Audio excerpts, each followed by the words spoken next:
channels that can optimize and monetize. In some cases, even return investment back to the government. Back to the government, right? So it keeps going back. Going back to the government. So the answer is yes, government needs to invest, but it has to be strategic. It cannot be just random investment in, because what you'll find is that they'll tell you that in Ibadan or your state they've spent $10 billion or whatever million naira, and it might just be one individual that was saved by that money. You know, nobody can debate that because the money was sent to that local government. Exactly. So I would recommend that the private sector works very closely with the government, and then the likes of us in the diaspora, what we've been doing is coming back and investing what funds we can get access to in the foreign countries. So we have benefactors that want to help. Bill Gates Foundation, all these foundations have been working on healthcare in Africa. The biggest issues they run into is that they find out that a lot of the money they've invested is going into operations and not necessarily yeah, not necessarily it's just escaping. It's not impactful. Yeah, it's not getting to the target. To the target. So we have come, my program, my company is called OSAM, OSAM, Organized Service for Affordable Medicine. And what we've been doing is saying none of that anymore. We will pay directly for the service. We work with benefactors to pay directly for the service. No middleman intervention in it. And so you clean up things and you create transparency in transfer of support. And then in addition, we created a community that allows an individual in crisis to not just look for his immediate family for support, but to look broader and to say, hey, who else is out there that I can petition to that can help me out in this scenario? So that community now is able to fund some of your requirements, right? And then we have some benefits for those sponsors, if you will, so which we wouldn't discuss, but the key to that is you're creating a social impact program that actually funds itself, supports itself, and it's not an impediment to government or individuals. So actually helps the government. Yeah, it really does. Yeah. Let's talk about healthy habits. Majority of the issues we have in Nigeria right now, you have kids who are diabetic, and this as a result. For example, I used to have I have a cousin who at about 7-8 months old maybe was taking a whole bottle of Coke. Whole bottle of Coke. An 8-month-old baby. The baby's hungry. The first available thing is a bottle of Fanta and a bottle of Coke. And that became a habit. And so much so that the baby took more water, more Coke, more soft drink, more soda than actual water, and actual food, and actual waste. And so the girl grew up on, of course, still growing, grew up on this kind of system. She had so much sugar in her system late from the beginning. As much as we called the attention of the mother and said, don't give this child this much sugar. There are healthier drinks for babies that you can take. Okay, she doesn't take food, give her breast milk. You don't want to do the breast milk, do the yogurt, the sour yogurt, the this, the that milk. You know, the baby milk. That's healthy. Yes, yeah. But no, the baby kept taking. Now, we have majority of children who grew up on sugar, on that kind of sugar, end up having diabetes early before they tell. Now this is some of the habits I'm looking at. That's why I said, what are the easy habits, pickable habits that we can, off the top of our heads, that you think that people engage in daily that is actually detrimental to the health? Yeah, it's all over the world that you have some of the emerging and even old diseases that can be traced to the habit of individuals or groups as it is. This particular example that you mentioned, incidentally, I work for Coca-Cola Company. I work for Coca-Cola Company for some years. And guess what? The story of Coca-Cola today actually started in a pharmacy shop. The owner from was a pharmacist, Dr. Party. So the versatility of pharmacy education is something that can be a lot of things. And Coca-Cola has it as not at that level. So the mother as the gatekeeper is the one that we have to address. The kind of food. And that's why they say the first 6 months of life, let it be exclusive breastfeeding. So that the child can take in the desired nutrients, the kind of immunity that need to be built up and all sort of things. Then even as adults, it is advised that in the morning you can eat, or in the afternoon you can eat like a king. But in the evening, eat like a pauper. Because if by 11 o'clock, I used to have a friend, by 11 o'clock, he will come home, and that is the time we will ask for such a big bowl of eba and things like that. You see, before you know what's happening, start going tummy, start becoming bloated, because this is what it is. Your body will use the amount of glucose it needs.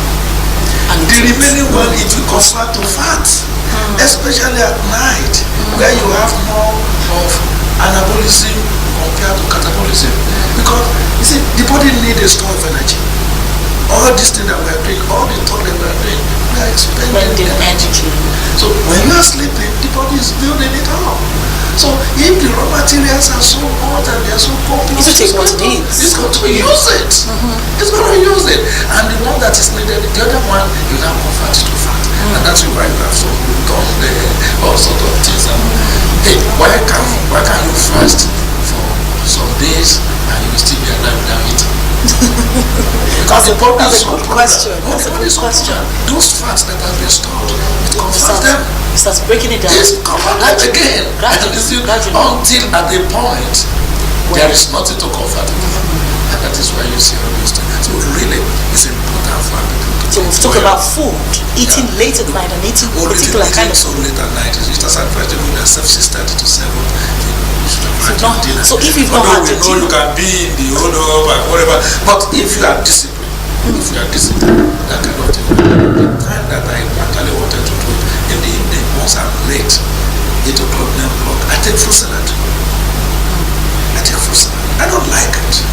I miss my banded yam and egusi, but hey, for my life, I take fruit salad.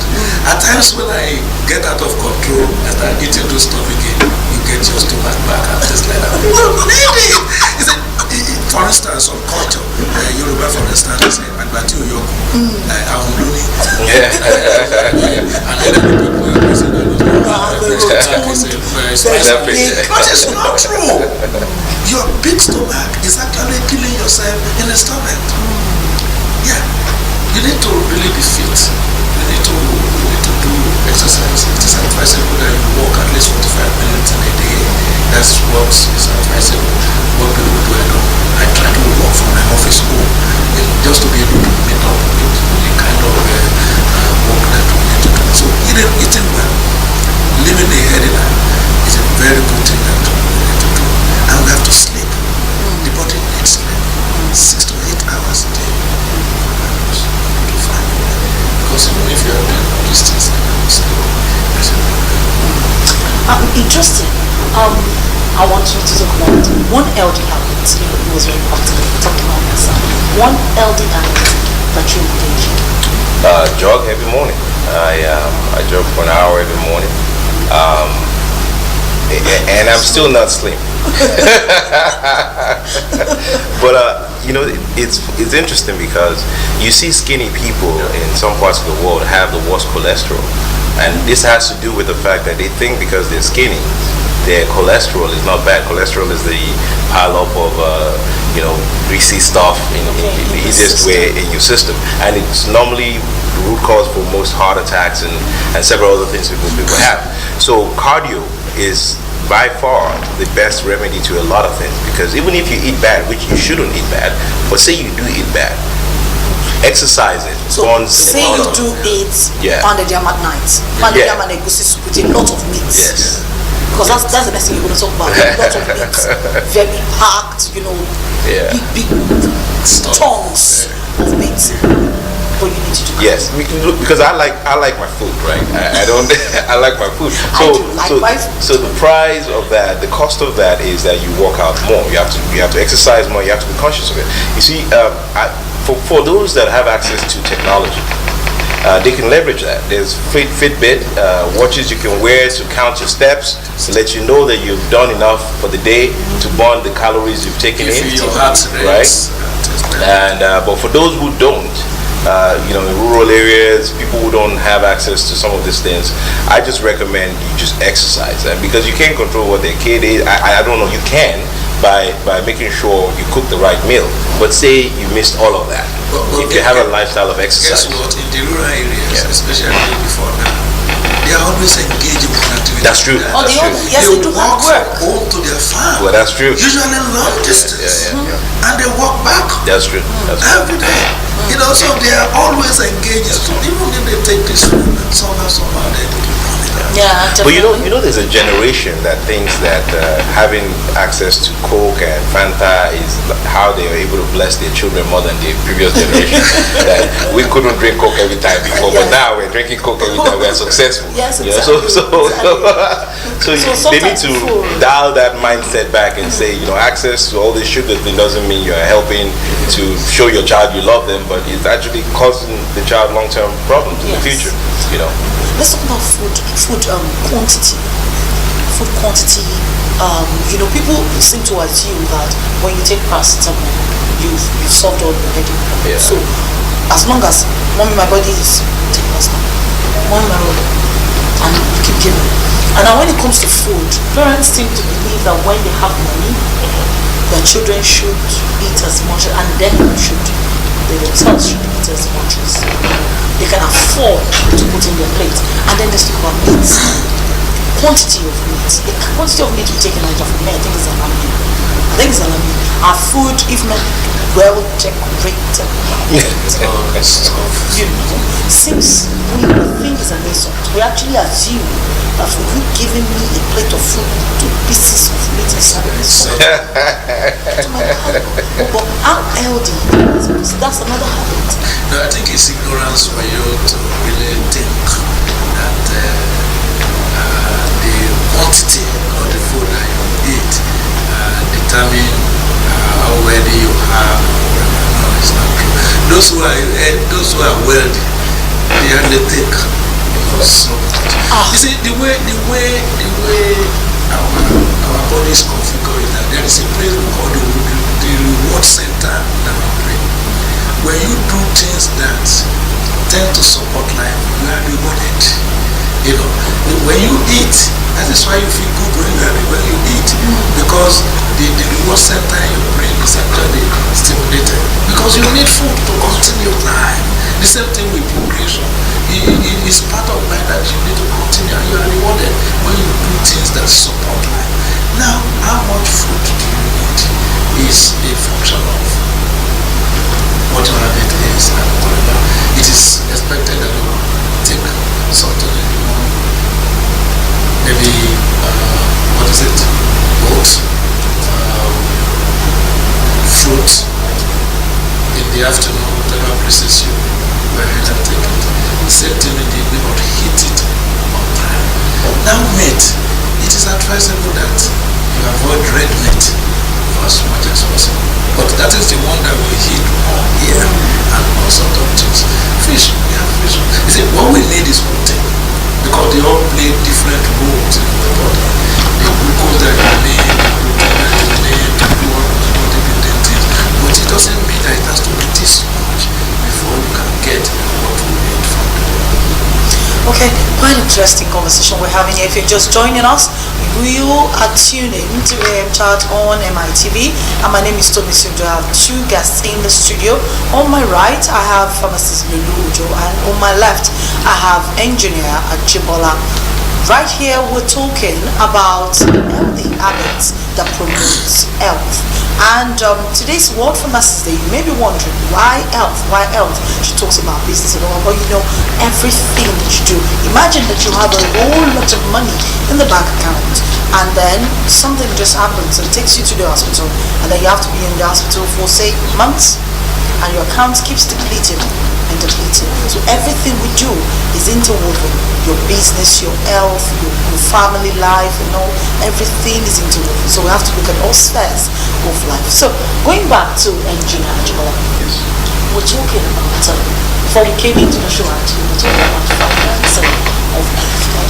How available are these funds? How easy is it for somebody to just, or is it that there is a synergy? Do you just go to an hospital and then when you don't have money, the hospital refers you to financiers? How does it work? Yes. So what you're talking about is a program we started about a year now that we've been paying bills across Nigeria for medical assistance. And let me just tell you how this came about to just help you understand. We know that as of 2016, only about 3 million people were insured in Nigeria, right? Out of a population of 170 million people, right? And I'm sure that number has grown since because of all the insurance initiatives, but still there are huge deductibles that cost people out-of-pocket money that they can't afford. So for me and some of us, we had seen this crisis take hold at hospitals having to shut down by helping people, right? So some hospitals decided we're going to do it free, but eventually they run out of funds and they get out of business. So we said, how can we make sure the hospital doesn't quit doing what they're doing, which is helping people, and make sure people can afford this cost? So we reached out to certain benefactors and created this technological application that allows transparency between the benefactor, the person giving the funds, and the person that is actually been benefiting from the funds being given. So what we do now is when you send us a message at 7447, in short code, your name, we register you. And when you visit any of our partnering pharmaceutical or hospitals, they will tell you about us if they're already there. If they're not, all you need to do is when you have a bill, subscribe for assistance. You ask us for assistance. Now, we can't pay everybody's bill now. We hope to eventually get there. So on a case by case, we do every 10 people that in every hospital. We pick the bill and we pay between 5% to 100% of it. In some cases, we paid up to 30,000 naira. In some cases, 5,000 naira. But we even the goal we have between now and next year is to increase the number of people that are benefiting from this, and the benefactors have told us if we can increase those people, they would increase their funding. So my job here is to make sure every Nigerian sends us a message at 7447 and lists themselves to be part of this program. It's not just them that is investing in you, by the way. We're actually working with Nigerians in the diaspora also that are also now saying, I want to help. And they're like, okay, now it's being channeled. It's being channeled, and I can see where it's going. I can trace it. I can control it. I can go to my dashboard and see what's going on, which was all the issue we had before. Accountability. How do you account for what I'm doing in some remote part of the world, right? So now we're giving that accountability, and we're partnering with pharmaceuticals, hospitals to make this happen. I'm especially fortunate to be part of it because I've been preaching for a long time that most of us that are fortunate, how do we help? You hear people say in 5 years' time, I'll go and help. You don't have 5 years, it's not guaranteed. I have a friend, a mentor called Tomisin. He's a very good friend of mine, and he always channeled to say that, look, if you want, even if it's $1, that $10 you have, go invest that in people right now and see how far it would go. We found that Nigerians are very enterprising people, very intelligent people. They just need help. They need a little help. And the government, with this, when I hear of all this money they saving and cropping and doing it, when I hear that and I drive past a street that has a government official's house and I see the poverty around it, I don't know how you can be sane as a person to see what surrounds you. Poverty, inequities, and all that, and feel like you're in your luxury vehicle and still be okay. It's, to me, there's a mental illness and a physical illness and an economical illness. Those are three types of sicknesses we have: mental, economical, physical. So we have to solve each one. I can only help with the physical. The mental, is above my pay grade, and the financial, hope government gets it one day. Quite interesting word there. Close the statement, Mrs. Lee. Well, I must say that we have a big task in our hand. But like they say, the journey of 1,000-kilometer journey begins with the first step that you take. There's so many things that are wrong with us around here. But to me, what is not most to can do about it. Talking about my constituency in particular, there are so many things that we should be doing that we're not doing. I tell you one, 80% of our national consumption is imported. and only 20% is produced in Nigeria. Yeah. Now there is a paradox to that. Only 42% of the installed capacity in local installed capacity is being utilized. That means that we have about 58% capacity that is not being utilized. And here we are importing 80% of our national load. So we need to change this. Switzerland, how many are they? 6 to 7 million people. And hey, from their country, they rule the world as far as pharmaceutical is concerned. How are our fathers treating diseases before now? Why can't we go into those and look into areas while we can? Look into it and come out. A professor about 2 weeks ago told us how he extracted anti-cancer drug from bitter leaf. The same bitter leaf that we have been eating for years. But he had to go to US where the opportunities are there, where the necessary support are available, and is able to extract, and it's not working on it. So the question is this: let us do what we need to do, not only for today, but for tomorrow. In the hospital, the patient needs to take benefit of all the professionals that are around, including the pharmacist, because the drugs that is being used is the main thing that actually provides the benefit. So why would the medication therapy management is the way, collaboration is the way, working together is the way.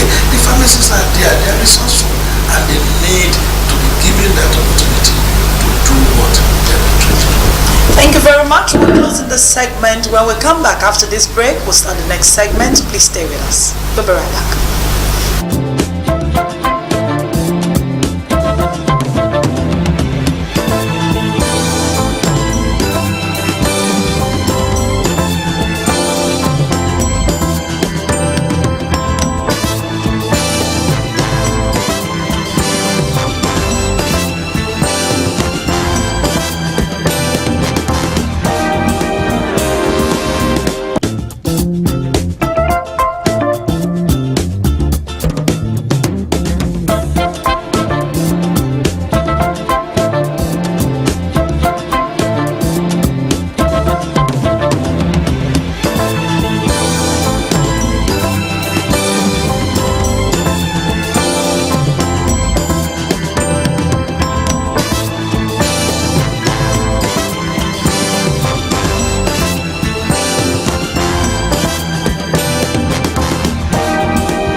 Welcome back to the show. We're talking about the World Pharmacist Day, and I had with me two related medical specialists in the studio. We had pharmacist Lulujo, and we also had, we still have engineer Ajibola in the studio.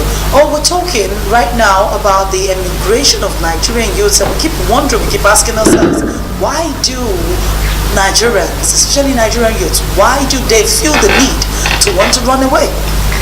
That's a question I keep asking myself when I see a couple of my friends tell me, Tomisin, I'm tired, I want to go, the country is so this, I need to leave, I want to just go to the US, let me just go to the UK.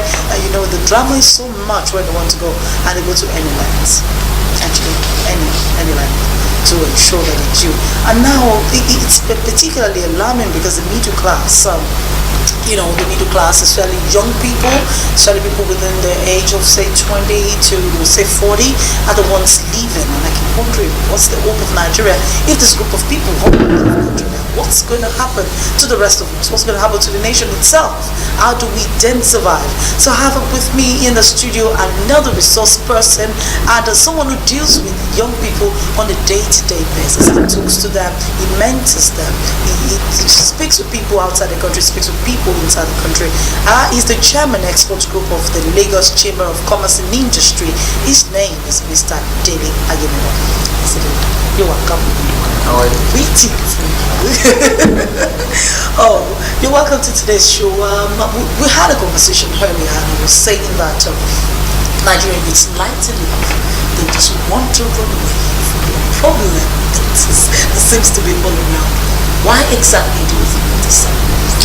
The question is, the answer is obvious. They are basically looking for greener pasture. It seems as if, I often tell people that immediately you finish NYS, you realize that government never have a plan for you.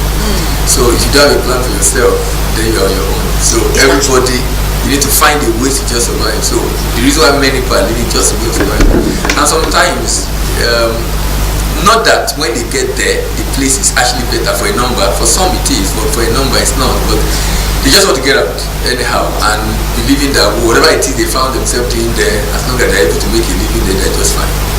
And because the government also never had a plan, there's no plan for everybody living.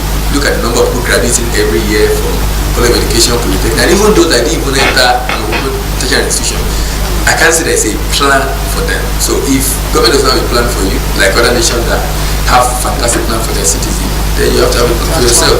So, and if there's no opportunity, in a way, even though I entirely agree with the fact that there's no opportunity, because as you go out in the place, you see foreigners coming in. So if they are coming into the same country you are going out of, obviously they are seeing what you are not seeing, which I've mentioned about that to probably discuss later on. But the fact is that they need to survive, and there seems to be no opportunity here for them to survive, and they have to go out to survive. To some extent, I do. I think the issue I always have is everyone starts most issues in Nigeria with government. Government having a plan for the people, and as such, if government's plan fails or doesn't exist, the people are doomed. It's not always the case. I, for one, think the biggest sector that failed Nigerians is the private sector. The private sector failed to speak to the indigenous. They've created a disconnect between themselves and the indigenous, and disconnect between themselves and the collegiate. The collegiate are folks that are graduating from schools and everything. The private sector is supposed to mobilize them and create global opportunities for them. There's not enough opportunity in Nigeria, period. I have a team of guys in Nigeria that are my developers. There are about 20 of them. They work for me and they make good money. Why? Because their customers are in the US, right? So Nigerians, number one, don't value technology yet. Maybe the rich Nigerians are not in there yet, and if they do value it, they bring Indians and foreigners to do it.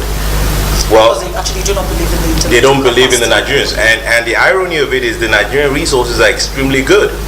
They're very good. They're coachable, but nobody wants to coach them. And if you don't coach them, they can't be ready for jobs overseas. So what we've been doing, like the likes of Andela and all these other companies, is work with the ones that we think want to commit themselves to something. They learn it, and then we start giving them jobs overseas. I think there's enough jobs for Nigerians, just like India did. Majority of the jobs India has is overseas, is outside of India, not in India. But when you have government officials, physical education major becoming Minister of Science, people that are not specialized in sectors becoming commissioners and ministers in different sectors, which is why I tell people that don't talk to government, talk to the indigenous that vote for them. Find a way to reach them, find a way to help them, enlighten them on what to expect from government, and then you can then eventually mobilize them to demand better from government. But the intellectual community, our community, we keep speaking to government, but we're not speaking to their voters.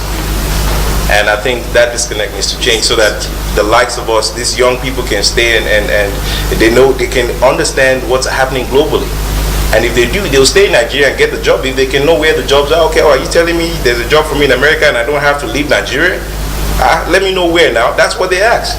So I think private sector needs to do more of that and stop worrying about an incompetent government. I'm quite interested that he was just talking about job opportunities abroad for Nigeria. So you were talking about the divide between they feel there's no information.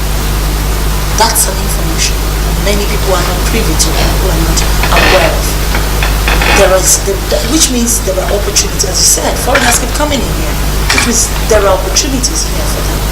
Which of the sectors, which ones can we mention where there are opportunities? I would look at 4 main areas. Like you said, technology is an area that needs to be very much looked at.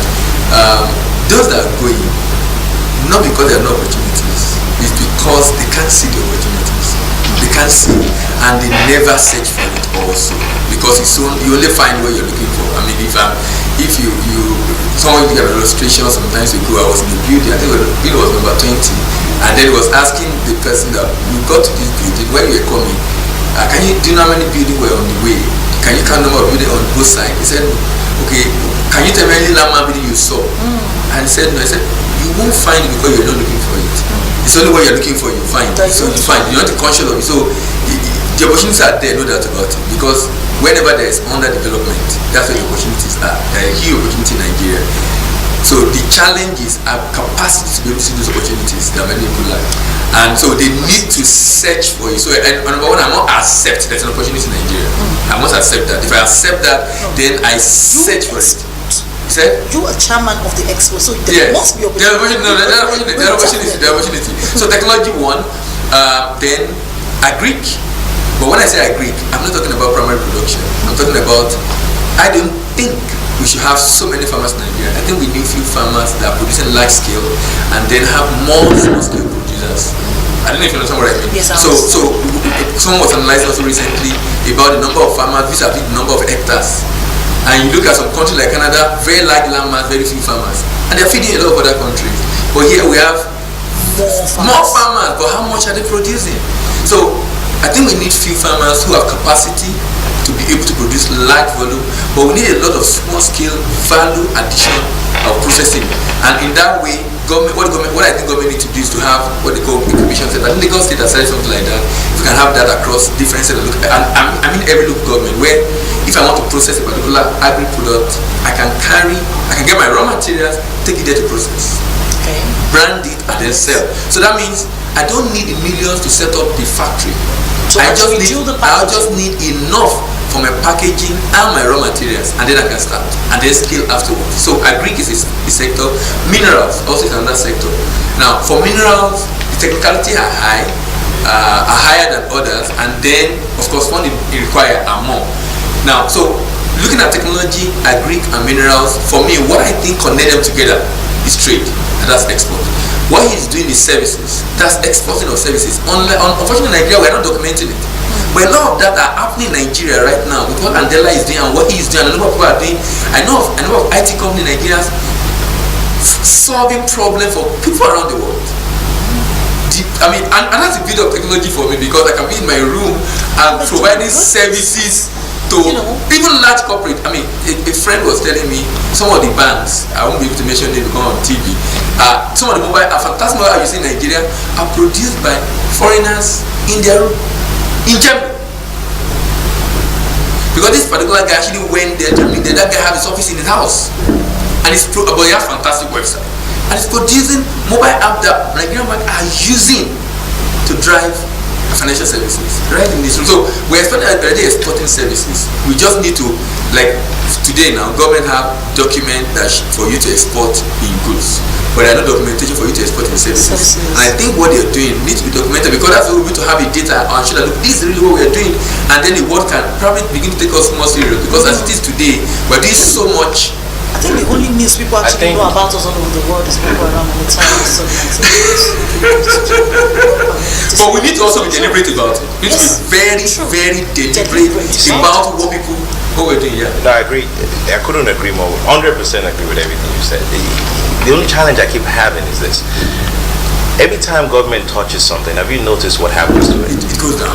Exactly. It goes down. The reason why this industry of mine, this technology exportation, because they're driven by the private sector. Exactly. And government doesn't know much about it. Yes. That's why it's thriving right now. Because if they do know enough about it, what they start doing is looking for ways to get more taxes out of it and then circulate that amongst their own constituency. That's not what this should be about. The opportunity for the youths, and even some of the things you've mentioned, it shouldn't be by government. We don't hear ourselves say it, but we are the ones that give them the power. Okay. Every time we say government needs to do this, government, so we've given them the power. But when we say government needs to give us either subsidy or tax break if we produce this.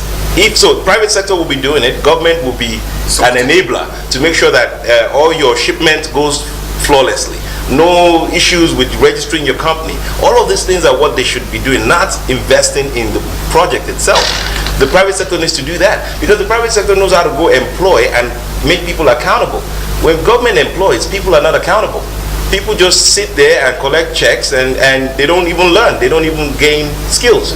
So I think private sector needs to wake up in Nigeria, know that it's up to them, and then they should speak to the constituency. The reason I say this is because, look, if all the people in Lagos tell Lagos government we need a company that manufactures pen or needles or whatever, do you think the Lagos government would not be looking for a company that can manufacture needles? They will be looking for that overnight. And if you're one of those that are specialized in that, they will use you as a private company and they will find ways to keep you.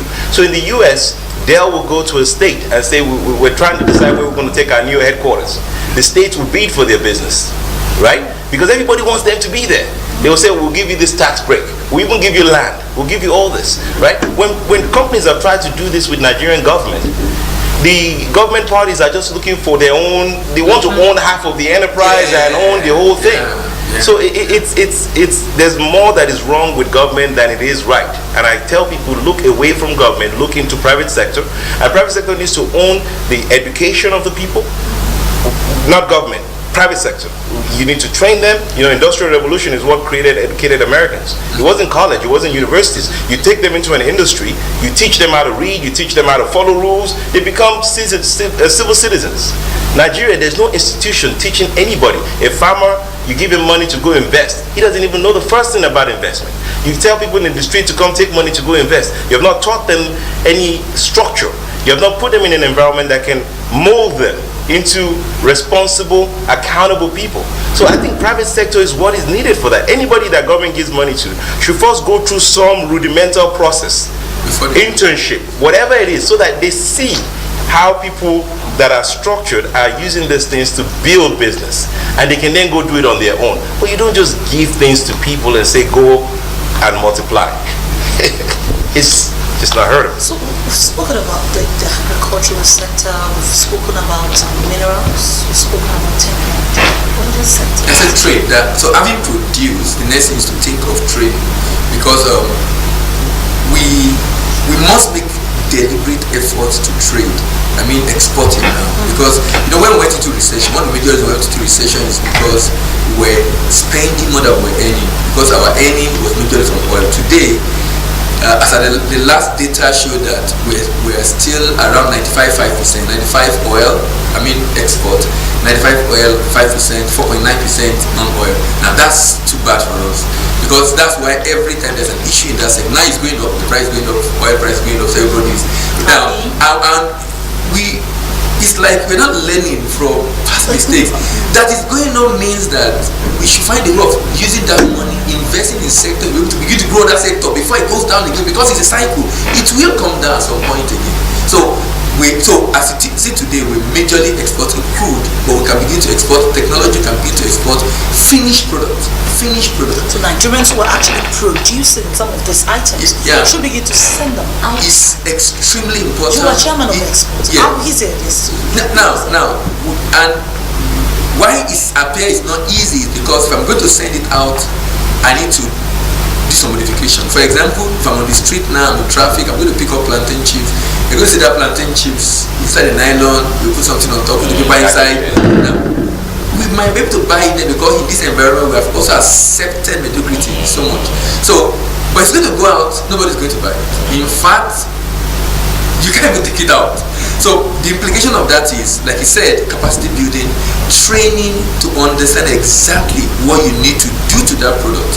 And so, for example, if you're going to trade, you must look at 5 areas. Number 1, product. What do I want to export? Number 2, paperwork. What kind of documentation do I require to take it in? Number 3, purchasers. Who is buying from me?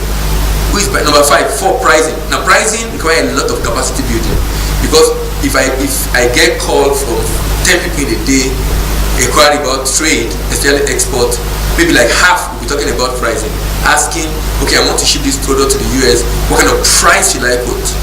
Because a number of other things, because if you're going to quote a price, you need to put other things into place. Many people are not aware of which is where capacity building comes in. And then lastly, payment. One of the major challenges when people ship, some of them are not able to get paid. That's a major challenge. Either because of regulatory issue or because the guy on the other part is fraudulent. But more often than not, that is fraudulent, because more often than not, is because you've rather have not done something right and it's probably taking advantage of it. Because if I'm dealing with you and you're a business person, if I've done it right, you need me for your business to be sustained. So you want to ensure you keep me as much as possible. And that's been my experience. But more often than not, people, if you have not done what is right and the guy take advantage of it, it's like He's going to look at that loophole and then exploit. So maybe he's supposed to pay you this amount, and that's why you should also begin to look at finished product. Now, people that have those issues more often than not are people who do commodities. In my opinion, commodity export is modern slavery. In fact, you are exporting jobs and importing poverty. That's what you're doing. If I ship cocoa out of Nigeria raw, let's say that cocoa cost me maybe $1,000, sorry, $2,500 per ton. Someone is going to use it to produce chocolate and sell it to me at $10,000 per ton in that kind of weight. Now, he has collected from me the $2,500 I used to, and I've had to go and source additional $7,500 to buy that product from him. So I'm not wise doing that. I mean, someone wrote an article some time ago. I should have value. I'll create job locally, but I make more money. Yeah. If you check the total, I was taking a data recently of the total, total export in the world, about $17.5 trillion. About $12 trillion is manufactured goods. 1.7 trillion agri commodity. 12.5 manufactured goods. So who is making money? If the manufacturer. So manufacturer. But I mean, what you said also, I think, make a lot of sense. I mean, talking about big government, because he said we have looked at government for a while and the government has failed. So looking at private sector need to now take responsibility for manufacturing. No, responsibility to do some of the things, because we need to put stuff in place to help manufacturing. Responsibility for putting together programs, centers to help people to process. Because if people know, because when they say, okay, you say I should produce, okay, how should I go about it? Training. Now, okay, I've been trained. How do I start? Place I can take my raw material tools and they can produce. Do you understand? So we need those centers. And like you said, I mean, private sector community will probably help, because we waited for government for so long and it's not working. So private sector community, but private sector now has to take leadership. Because the challenge also of private sector or company in Nigeria is many people do business solely for the purpose of profit. Many don't realize the need for creating value in the environment, the community. Can I say something to that? Yeah. Because you see, that is absolutely correct. And if government was to do anything, that's the area they should spend their time to say, look, if you employ this many people into this business you say you're starting, we will give you this tax break or whatever it is. That's where they need to spend their time, not in funding or something they know nothing about or whatever the case is. The issue I have with my generation, now we're saying we need young people in government. I actually am concerned that if we do get the young people in government now, we may end up maybe even worse than we were. And let me explain why. Because the generation in power now, the Tinubus, all of those guys, they paid the dues as it concerns connecting to the indigenous. Yes. Right? My generation, we're very articulate. In fact, we have great ideas. But one thing we don't have no link. is, God bless you, we don't have a link. We're just floating there. We don't have vertical link. We don't have horizontal link. What that means is we don't have a link with the indigenous, and we don't have a link with each other. Right? That's why we have to start like 7-10 political parties just for Exactly. I challenge us, again, private sector effort. The next young man that says he wants to be a leader of Nigeria, ask him, who's going to be in your cabinet? Name 10 people that you've studied. That you think that you're going to put in that cabinet. I know enough about you. We can read about you. We've been hearing about you. Tell me about the people that will be in that. Because we don't ask that. We're not allowed to ask that question of the current establishments. Because everybody assumes, you know me, and I'm this, I'm that. And that's how they keep exploiting us. But let's ask these young guys to go think about it. They may not know the answer, but I want them to start thinking about it. So it shouldn't be when you've won. Exactly. And you realize that, look, who are those that will work with me? Who will work with me? I mean, just like we had the current government, that you have to wait for 6 months before the cabinet. And that's critical because those are the people that will run the system. Exactly. That will drive the process. So capacity building for me is just very, very critical. It's a challenge really, but I don't think it's a problem that cannot be surmounted. If people are seeing, if they begin to see, okay, private sector taking ownership and beginning to help build people, and people now creating job themselves, maybe the concern you have, and the basis for this conversation then can be avoided. The case that people will not be thinking of going out. People realize that I can be in Nigeria and can create value for the world. Can actually create value for the world, both in goods and in services from Nigeria. I'll tell you one experiment I did. I will end with this. We went to a catering market, right?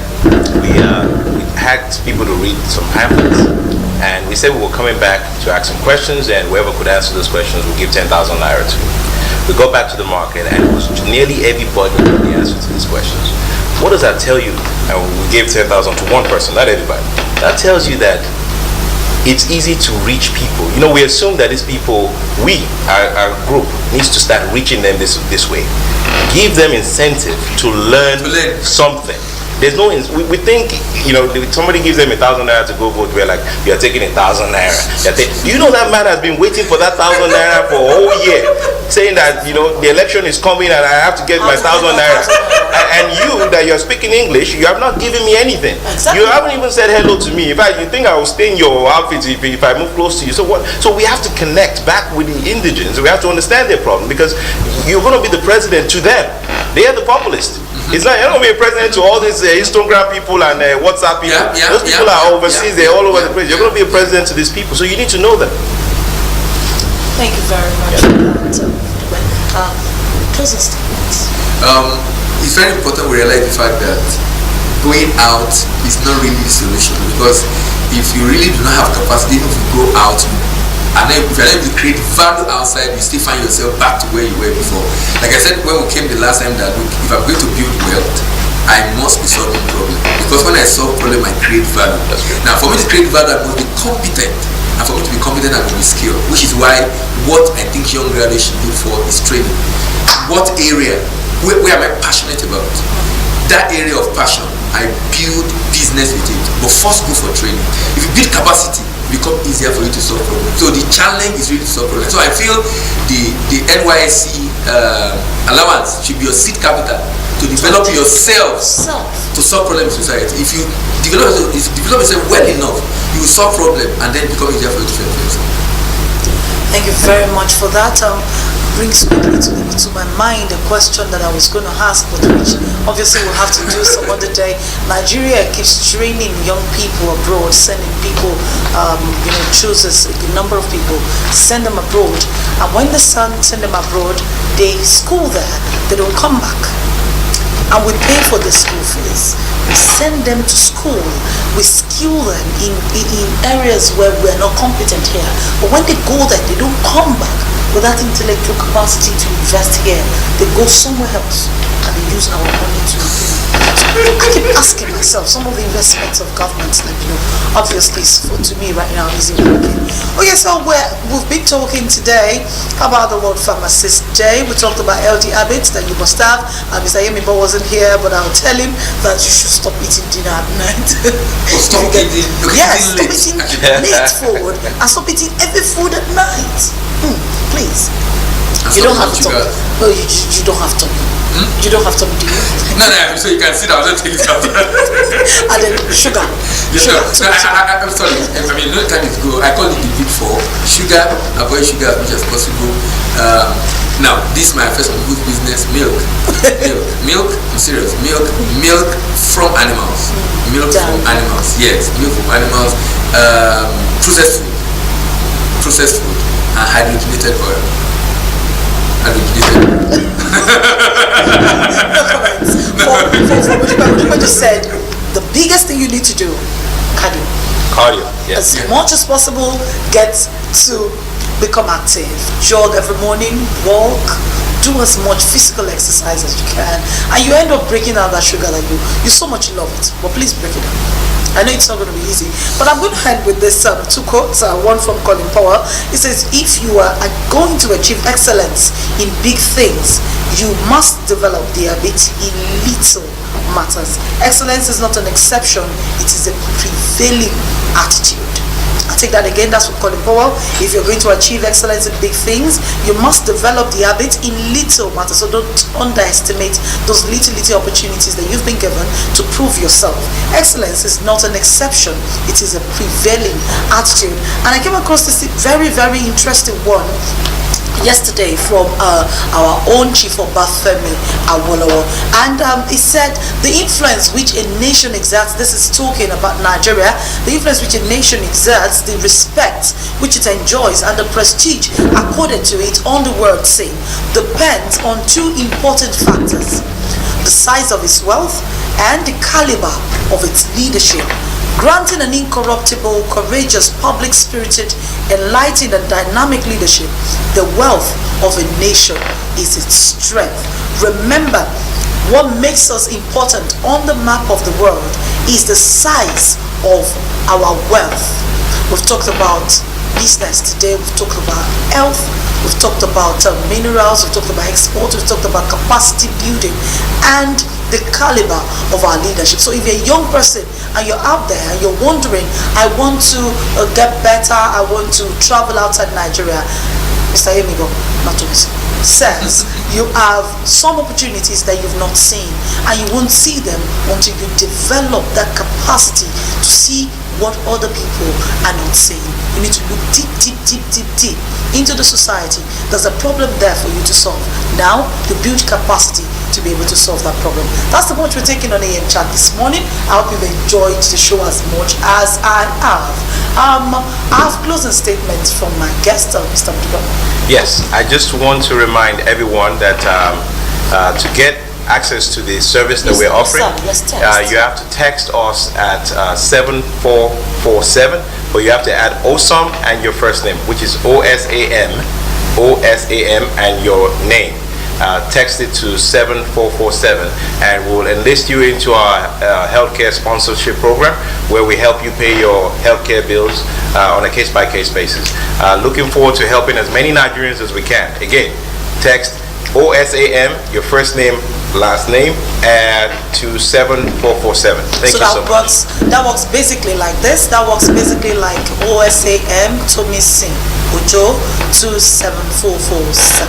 Am I correct? Yes, perfect. Okay. Yeah, so that's the much we're taking on AM Chat. Thank you so much for staying with us. It's been a wonderful show. See you again on Thursday. Have a wonderful day.